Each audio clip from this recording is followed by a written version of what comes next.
Hello students, तैयारी शानदार चल रही होगी। सभी मन लगाकर पढ़ रहे होंगे और अपने टारगेट्स पूरे कर रहे होंगे।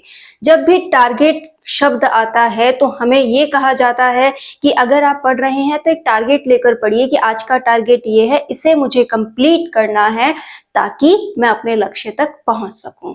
तो आपको भी एक टारगेट निश्चित करना चाहिए जिस पर चलते हुए आप अपने लक्ष्य तक पहुंच सके।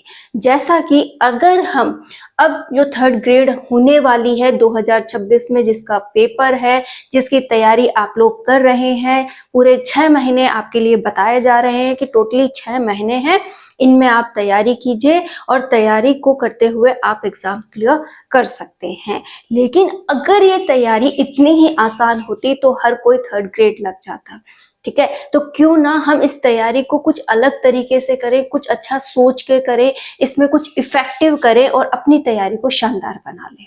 आप भी अपनी तैयारी में कुछ ऐसे बिंदु ऐड कर सकते हैं जिससे तैयारी बहुत अच्छी हो सकती है। कम समय में भी बहुत अच्छा सिलेबस किया जा सकता है, रिवीजन किया जा सकता है, साथ ही प्रैक्टिस की जा सकती है। तो उस तैयारी के लिए हमें क्या करना है? आप लोगों ने देखा होगा, चाहे यूपीएससी ही क्यों ना हो, हर कोई एग्जाम अपना एक स्कोर लेके चलता है कि आज तक यूपीएससी की जो कट ऑफ है 55% से ज्यादा नहीं गई है, या फिर कहे 60% से तो कभी ज्यादा नहीं गई है। तो इतना मतलब 50% में समटा हुआ है, ठीक है। आरपीएससी की भी बात करें तो ज्यादा से ज्यादा हम कह सकते हैं कि यहाँ पर भी 70-75%, ठीक है। या फिर किसी भी गवर्नमेंट एग्जाम को ले लीजिए, 80% अबो बहुत ही कम देखने को मिलता है। तो क्या रीट मेंस का भी कोई स्कोर है जहां तक हम एक ये सोच सकते हैं कि इससे ज्यादा कट ऑफ नहीं जाएगी, मुझे इतनी तैयारी तो बेस्ट करनी है? देखिए, एक पॉइंट ये होता है कि हमें हर कोई पॉइंट तैयार करना है, हर एक पॉइंट सिलेबस का तैयार करना है, हमें 100% तैयारी करनी। अगर आप रीट मेंस की तैयारी कर रहे हैं और आप ये सोचें कि कट ऑफ तो 100% जाएगी, मुझे 100% पेपर अटेंड करना है, 100% मेरे क्वेश्चन सही होने चाहिए, तो ये तो पॉसिबल नहीं है, ठीक है। तो आपको एक सेफ स्कोर लेकर चलना है कि हाँ, मुझे इतना पेपर तो आना ही चाहिए, इतनी परसेंटेज तो मेरी बननी ही चाहिए। हमेशा हमारा टारगेट बड़ा होना चाहिए कि हाँ, अगर इसका सेफ स्कोर इतना जाता है तो मेरा टारगेट जो तैयारी का है वो इससे ज्यादा होगा। जैसे अगर हम अब तक हुए इस रीट मेंस के पेपर की बात करें तो जो पिछली बार का अगर हम टारगेट देखते हैं तो यहाँ पर हमें 65% कट ऑफ देखने को मिली थी। अगर ओबीसी की बात करें तो यहाँ पर भी 62-63 के समथिंग हमें यहाँ परसेंटेज देखने को मिली थी। और अगर यहाँ देखें तो यहाँ पर भी 60% हम मान सकते हैं देखने को हमें मिली थी। तो अब अगर हम इस बार का एवरेज देखें तो कितनी परसेंटेज जा सकती है, साथ ही साथ सेफ स्कोर इस बार क्या रह सकता है, एक सीट पर अगर हम बात करें तो कितना हम कंपटीशन मान सकते हैं।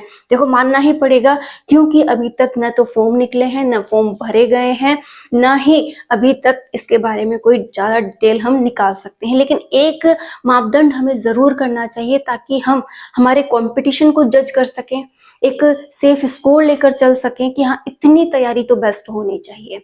उसी पर आज हम बात करेंगे कि अगर ये वाला पॉइंट इतना गया है तो अब हमारे लिए सेफ स्कोर क्या है। तो मैं बस आपसे इतना कहना चाहूंगी कि चाहे आप कोई सी भी कैटेगरी से बिलोंग करते हो, 75% आपको लानी है। 75% आपका सिलेबस बहुत शानदार तैयार होना चाहिए और उसमें बिल्कुल भी आपको मिस्टेक नहीं करनी है। पहले आपको ये टारगेट लेकर चलना है, ये पूरा हो जाए उसके बाद आप बचे हुए सिलेबस पर फोकस करें। देखिए, इसे कई बच्चे गलत भी मान सकते हैं कि ऐसा थोड़ी ना करेंगे, हम तो 100% पढ़ेंगे। 100% पढ़िएगा, लेकिन जो बहुत ही इंपॉर्टेंट है, जहां से बहुत अधिक क्वेश्चन बनने की संभावना है, पहले वो तो तैयार हो जाए। उससे हमें ये प्रॉफिट रहता है कि हमारा मनोबल बढ़ा रहता है कि हाँ, मुझे वो हिस्सा बहुत अच्छे से आता है जहां से क्वेश्चन बनने के चांसेस भी अच्छे हैं। जैसे आप राजस्थान जीके पर काम कर रहे हैं तो राजस्थान कला एंड संस्कृति, हिस्ट्री, ज्योग्राफी आपको शानदार तैयार करनी है, वो आपका बहुत बड़ा स्कोर तैयार करता है। इसके साथ ही साइकोलॉजी हो गया, साथ ही आपका खुद का सब्जेक्ट हो गया। पहले हम उन बिंदुओं पर काम करें, हर एक बिंदु को बारीकी से देखें। जैसा इस बार आरपीएससी के पेपर में थोड़ा टफनेस देखने को मिली, तो हो सकता है यहाँ पर पेपर थोड़ा हाई लेवल का आ जाए तो परसेंटेज गिर भी सकती है। ऐसा नहीं कि परसेंटेज बढ़ेगी ही, परसेंटेज जो है वो गिर भी सकती है। लेकिन हमें हमारा हमेशा वो स्कोर लेकर चलना चाहिए जिसकी वजह से चाहे परसेंटेज कम हो चाहे ज़्यादा हो, सेफ स्कोर बढ़े या घटे, हमारा जो सेफ स्कोर है वो हमेशा ऊपर रहे। हमें ये ना देखना पड़े कि मेरा सिलेक्शन होगा या नहीं होगा। तो मैं केवल आपसे इतना कहना चाहती हूँ कि आप एक टारगेट फिक्स कर लीजिए कि मुझे ये 75% बनानी है। इसके लिए मैं पहले राजस्थान जीके को प्रायोरिटी दे रही हूँ, राजस्थान जीके को मुझे शानदार तैयार करना है। उसके बाद मुझे किसकी तैयारी करनी है, बहुत अच्छी सब्जेक्ट की तैयारी करनी है, बहुत अच्छी साइकोलॉजी, शिक्षण विधियों, सूचना तक प्रौद्योगिकी वगैरह की तैयारी करनी है। तो आप अपने टारगेट खुद फिक्स कीजिए, अपनी एक सोच को प्राथमिकता दीजिए कि हाँ मुझे वो करना है जिससे कि मैं सिलेक्शन की दौड़ में आ जाऊं।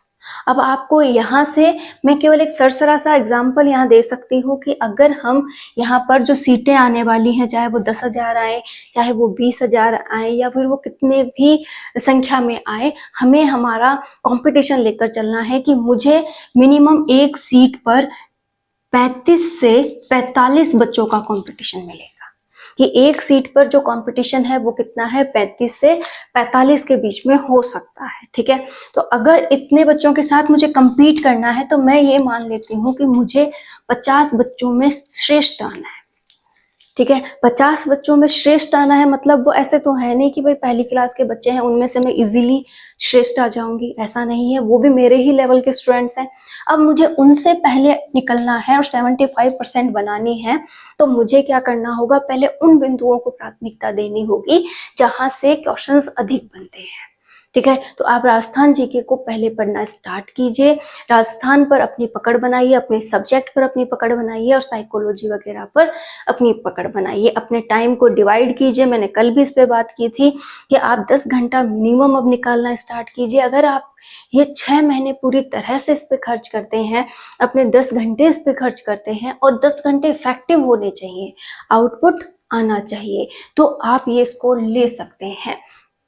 आपको हर एक बारीक काम करना होगा। जैसे कोई भी टॉपिक पढ़ रहे हैं, जैसे आप राजस्थान का कला एवं संस्कृति का कोई टॉपिक पढ़ रहे हैं तो उस टॉपिक को समझिए, उस टॉपिक को समझकर उसमें से कैसे क्वेश्चंस बन रहे हैं पहले खुद सोचिए, फिर जाकर के आप इसे अटेंड कर सकते हैं।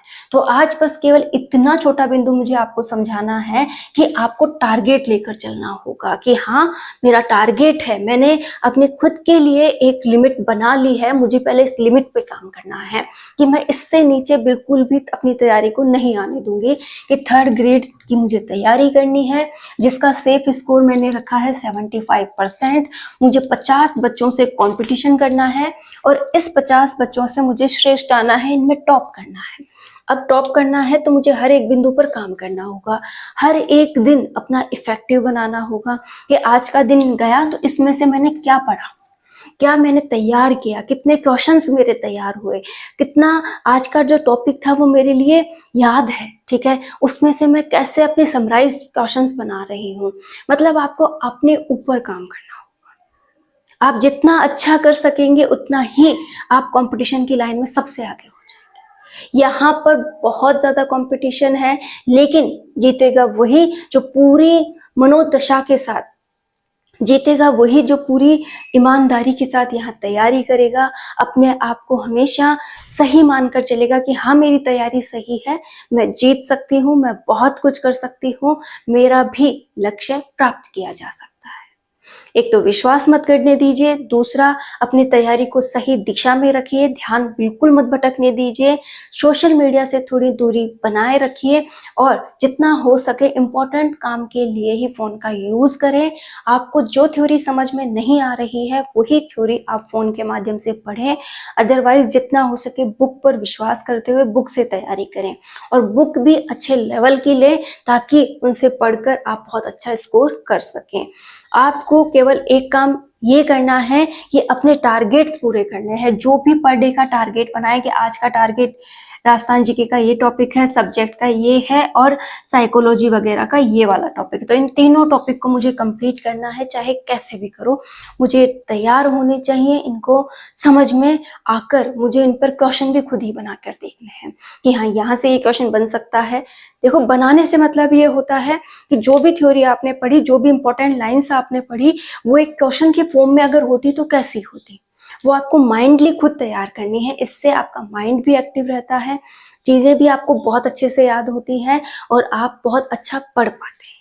तो उम्मीद कीजिएगा आप भी एक टारगेट बनाएं, अपने टारगेट को पूरा करें। और ये 75 जो स्कोर मैंने बोला है, ये तो आपको अभी के एक टारगेट फिक्स करना है। जब ये टारगेट आप जल्द से जल्द अचीव कर लें तो जो भी बचा हुआ सिलेबस है उसे भी एक बार आप पढ़ लें, ताकि आपको क्या मिल जाए, अपना एक सेफ स्कोर मिल जाए कि कहीं पर भी कोई मिस्टेक हो आप सक्सेस है, आपका 75 तो बन ही रहा है।